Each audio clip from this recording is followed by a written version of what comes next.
Bonjour à toutes et à tous, bienvenue dans ce deuxième épisode de ma petite série consacrée à la République. Je vais aujourd'hui vous parler d'un concept extrêmement important, fondamental, vital dans nos institutions de la République française, c'est celui de souveraineté.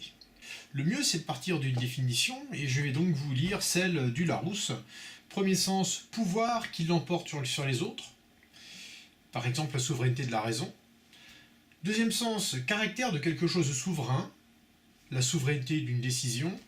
Troisième sens, le pouvoir suprême reconnu à l'État, qui implique l'exclusivité de sa compétence sur les territoires nationaux, la souveraineté interne, et son indépendance absolue dans l'ordre international, où il n'est limité que par ses propres engagements, ce qu'on appelle la souveraineté externe.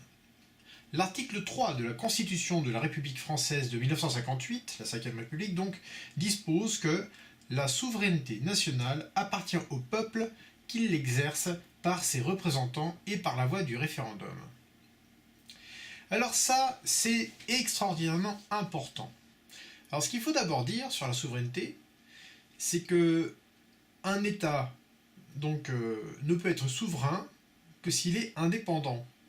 À partir du moment où il y a une autre instance supranationale ou un autre pays qui exerce un pouvoir sur un pays, sur un État comme la France, à ce moment-là, il n'y a plus de souveraineté.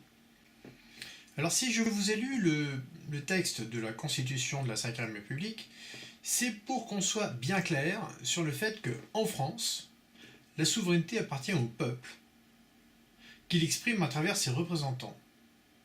Alors ça veut dire, et ça c'est vital, pour comprendre toute la suite de ce que j'ai à vous dire, c'est que les représentants du peuple, donc nos élus, ne possèdent pas la souveraineté de la nation, ils en sont les dépositaires. Mais elle ne leur appartient pas, elle appartient au peuple. Ce qui veut dire que quand des élus forment un gouvernement, quand un président de la République, un Premier ministre, donc quand des responsables politiques prennent des décisions, assument la responsabilité de la souveraineté, ils ne font pas ça en tant que détenteurs de la souveraineté en France. Ils le font en tant que délégataires.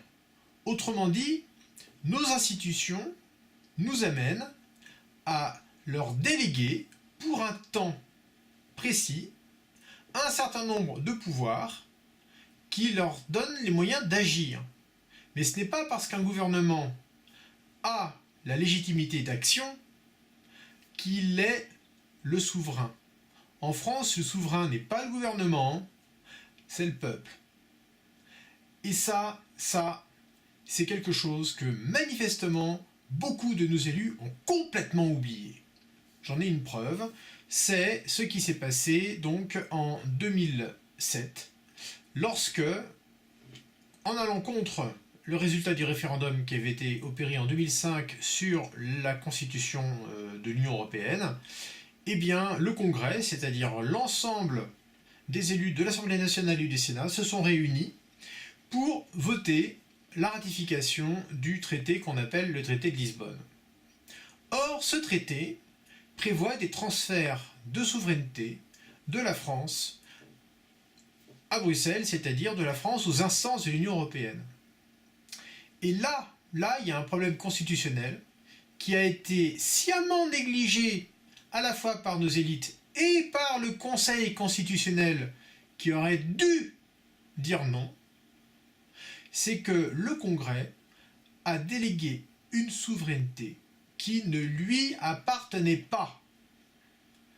En effet, les députés, les sénateurs, le président de la République, le gouvernement, c'est-à-dire toutes les instances du pouvoir politique en France, ne possèdent pas la souveraineté, et ne la possédant pas, ils n'ont pas le droit de la transférer.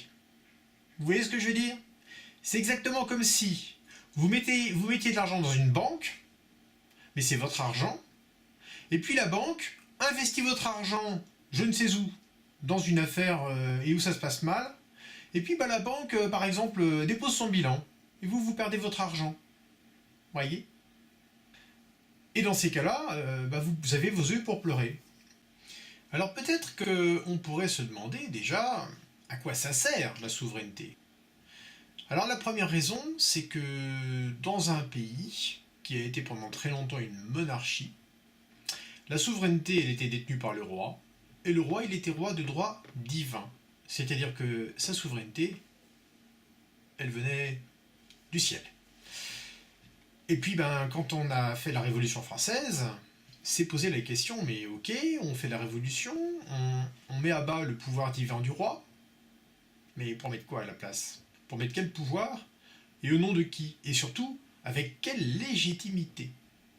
Donc toute la difficulté des révolutionnaires qui ont donc modifié les institutions de la France, qui était donc une monarchie de droit divin, ça a été de trouver une astuce, trouver un truc pour que le pouvoir politique puisse dire « nous sommes légitimes ». Autrement dit, être légitime, c'est-à-dire nous sommes les détenteurs, nous sommes les récipiendaires, les délégataires d'une souveraineté. Et si cette souveraineté ne vient pas du ciel, d'où peut-elle venir? Elle ne peut venir que de nos concitoyens, c'est-à-dire de toute la population du pays que nous prétendons diriger. D'où l'idée que cette souveraineté qui était celle du roi est venue du ciel, eh bien on allait complètement changer de stratégie et qu'on allait dire non, non, non, ce n'est plus le ciel, c'est les hommes. Voilà. La souveraineté, elle vient des hommes, elle vient du peuple. Alors je dis les hommes en plus, parce qu'à l'époque les femmes ne votaient pas. Hein, bon, à l'heure actuelle, on a quand même évolué. La souveraineté, ce sont donc les hommes et les femmes d'un pays, en l'occurrence la France. Et si, effectivement, les détenteurs de la souveraineté délèguent cette souveraineté à un pouvoir en place, et que ce pouvoir agit sous le contrôle du peuple, via des référendums, via des élections, alors, on peut dire que le système a une certaine logique. Effectivement, les hommes politiques prennent des décisions, les décisions ont des effets, les effets plaisent ou ne plaisent pas à la population du pays, et aux prochaines élections, si un dirigeant n'a pas fait ce qu'on attendait de lui, eh bien on va tout simplement ne pas le réélire, et élire quelqu'un d'autre à sa place. Ce vote populaire n'est pas un transfert de souveraineté, c'est une délégation de souveraineté. Et il y a une grande différence entre une délégation et une transmission, vous voyez. Alors si vous êtes propriétaire, par exemple, d'une voiture ou d'une maison, et puis que cette maison ou cette voiture, vous la prêtez à quelqu'un, pour qu'il se déplace quelque part si c'est une voiture, ou bien pour qu'il fasse une petite fête entre amis si vous lui prêtez votre maison, ou bien tout simplement pour dormir, bref, quelle que soit la raison pour laquelle vous lui prêtez votre bien, il est entendu que ce bien, vous allez le récupérer après. Et que vous entendez le récupérer en bon état. Hein, si vous prêtez votre voiture à un ami et qu'il vous la ramène et que les deux rétroviseurs sont en vrac, ça va pas trop vous plaire. Hein. Peut-être qu'après, vous lui prêterez plus la voiture. S'il la casse, n'en parlons pas. Pareil pour la maison. Donc, vous voyez, la souveraineté, c'est exactement comme un bien dont vous êtes propriétaire. C'est quelque chose dont vous allez confier la gestion à quelqu'un, parce qu'évidemment, on ne peut pas gérer un pays à 55 ou 60 millions de personnes. Hein. Ça ne peut être qu'un groupe de personnes restreintes, ça on peut tout à fait l'entendre. Mais il est évidemment clair qu'on considère que ces personnes, on leur confie les clés de la maison, et que la maison ne leur appartient pas. Alors, comment savoir si un pays a toujours sa souveraineté ou pas? Alors, il y a une personne qui a donné des clés qui me paraissent assez pertinentes pour définir les choses. C'est Marie-France Garot, qui a donc été une proche collaboratrice de Jacques Chirac à une certaine époque. Donc oui, c'est quelqu'un de droite, personne n'est parfait.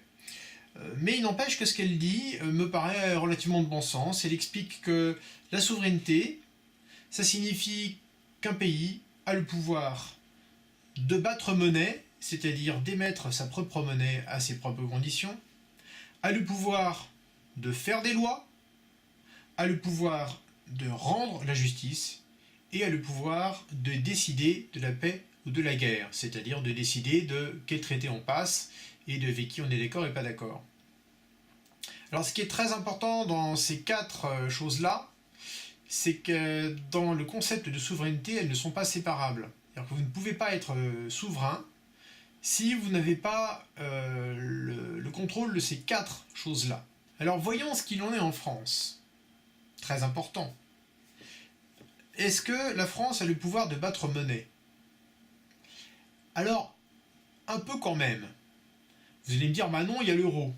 Ah oui, non mais sauf que l'euro, si vous voulez, certes c'est une monnaie qui existe dans toute l'Europe, mais ce n'est pas une monnaie unique. Et c'est pas une monnaie commune non plus. L'euro, c'est un groupement de monnaies nationales qui s'appellent tout euro et qui sont échangeables à un pour un. Ça veut dire quoi? Ça veut dire qu'en France, lorsqu'une banque crée de l'argent, elle crée des euros qui sont des créances sur la Banque de France. Donc techniquement, la France a le pouvoir de battre monnaie. Mais le pouvoir qu'elle n'a plus depuis la création de l'euro, c'est qu'elle n'a plus le pouvoir d'agir sur le taux de change de sa monnaie avec les monnaies des pays voisins. Nous ne pouvons pas modifier le taux de change entre les euros qui sont créés en France et les euros qui sont créés en Allemagne, en Espagne, au Portugal, en Italie, etc., etc. Ce qui veut dire que, bien que nous ayons le pouvoir de création monétaire en France, nous avons un pouvoir de création d'une monnaie sans avoir la possibilité souveraine de modifier son cours. Ce qui fait que nous sommes dans un contexte où la monnaie, bien que nous ayons le pouvoir de la créer, nous n'avons pas vraiment le contrôle.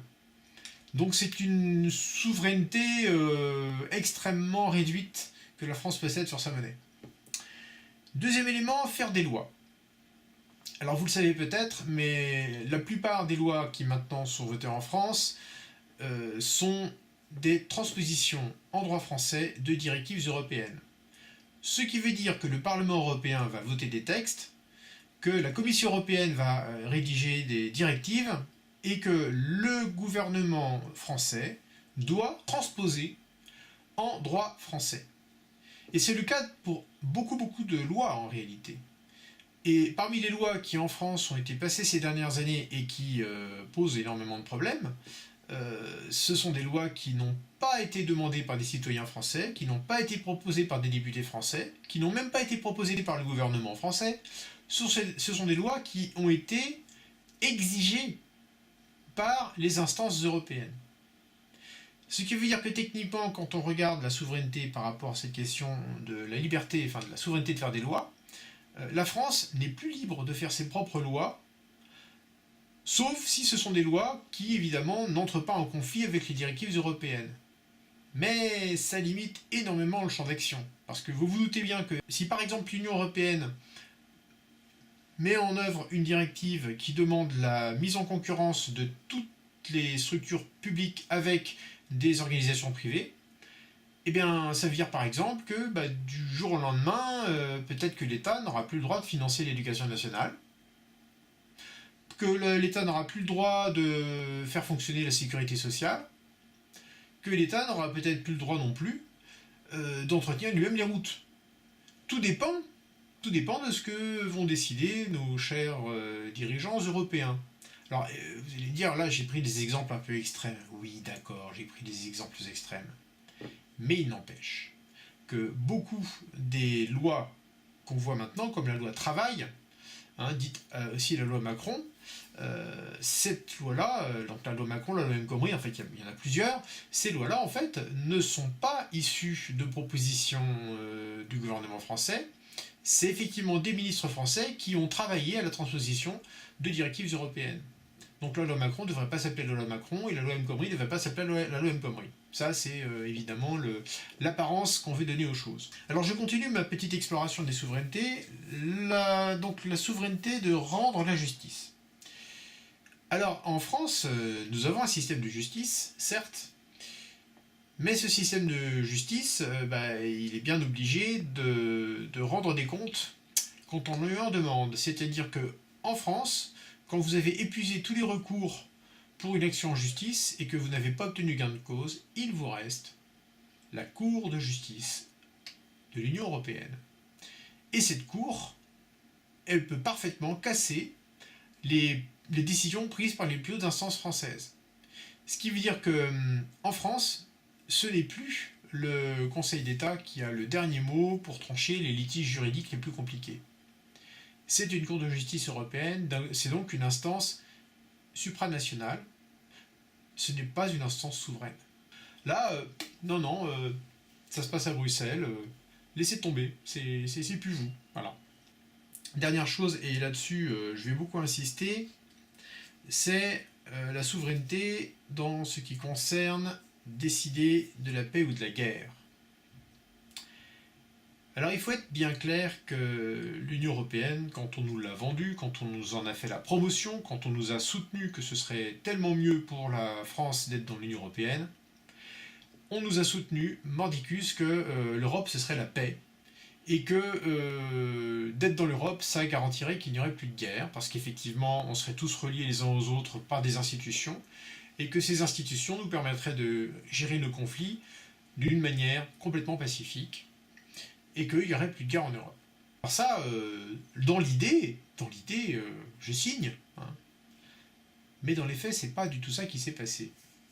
Il s'est pas du tout passé ça, tout simplement parce que, figurez-vous, depuis un certain nombre d'années, il y a eu des guerres en Europe. Et oui, il y a eu des guerres. La guerre du Kosovo, ça vous dit rien?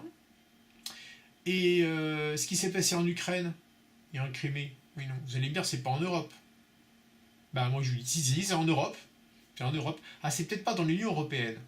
D'accord.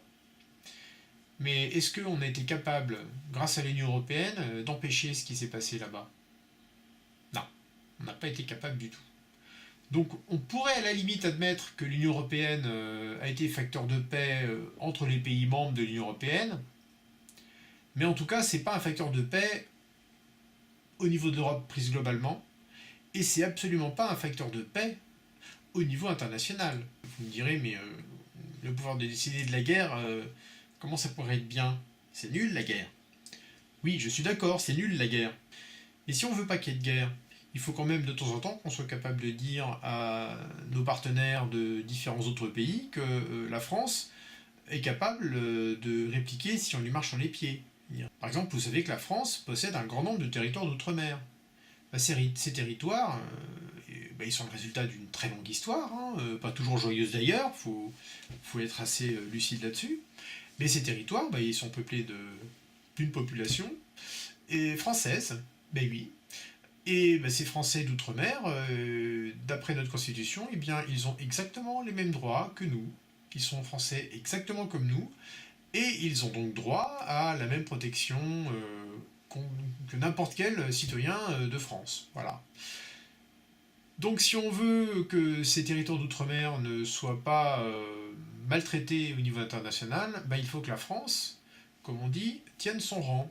C'est-à-dire, il faut que les autres puissances mondiales, qui pourraient être tentées de profiter de telle ou telle faiblesse pour aller s'accaparer telle ou telle ressource, puissent se voir répondre « Ah, excusez-nous, mais là, nous, on est la France, vous voyez, on a une armée, on a des sous-marins nucléaires, on est capable d'utiliser l'arme atomique, on est capable de vous envoyer des troupes, on est capable de vous bombarder, et si on vous dit ça, c'est pas pour vous déclarer la guerre, c'est juste pour que vous nous respectiez, simplement.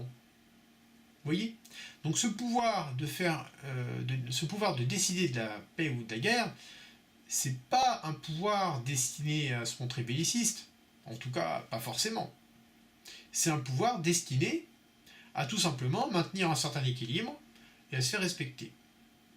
Or, depuis que la France a signé son rattachement à l'OTAN, l'organisation du traité de l'Atlantique Nord, eh bien, ça veut dire que l'armée française est dirigée par l'OTAN, est dirigée par un général américain qui fait donc partie de l'OTAN.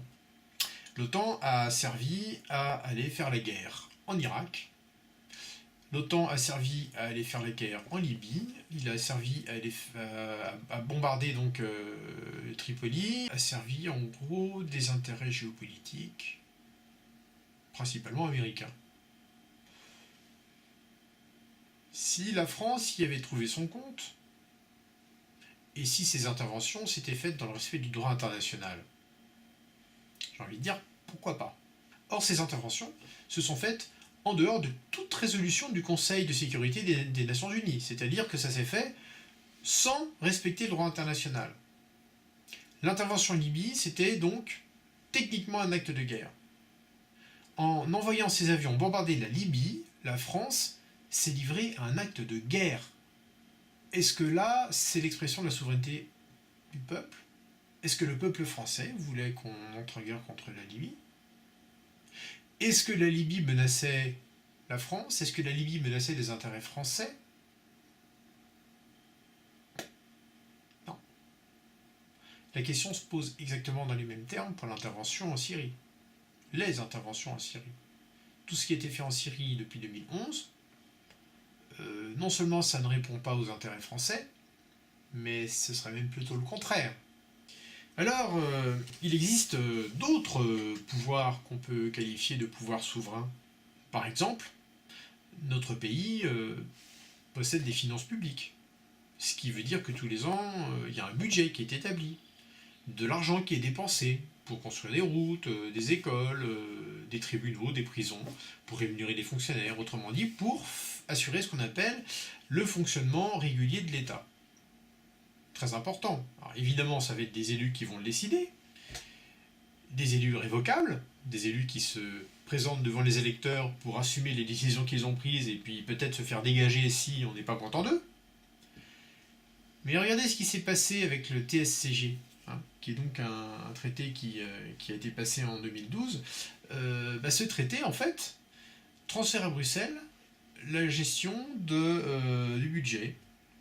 C'est-à-dire que maintenant, quand les ministres des Finances de la République française établissent leur budget, ils doivent l'envoyer à Bruxelles, qui doit dire si c'est OK ou pas. Et si ça ne va pas, il faut changer les choses. Autrement dit, la France n'a plus la maîtrise de son budget et de ses dépenses. Donc ce que j'essaie de vous faire comprendre, premièrement, c'est que les attributs de la souveraineté nationale, qui normalement appartient au peuple, qui ne sont pas cessibles, qui ne peuvent pas être transférés à personne d'autre que le peuple, et qui ne peuvent être que délégués à des élus, éventuellement à un Premier ministre nommé, parce que le ministre il est révocable lui aussi, ce pouvoir souverain du peuple a été transféré aux institutions européennes par une décision qui ne respecte pas la Constitution de la Ve République. Ce qui veut dire que techniquement, depuis 2007, ça fait 10 ans maintenant, la France n'est plus une république. Parce que pour être une république, il faut que l'article 3 soit respecté, il faut que le peuple soit souverain. Si la souveraineté que le peuple avait confiée provisoirement aux élus est transférée à Bruxelles et qu'elle n'en revient pas, ça veut dire que le peuple français n'a plus de souveraineté.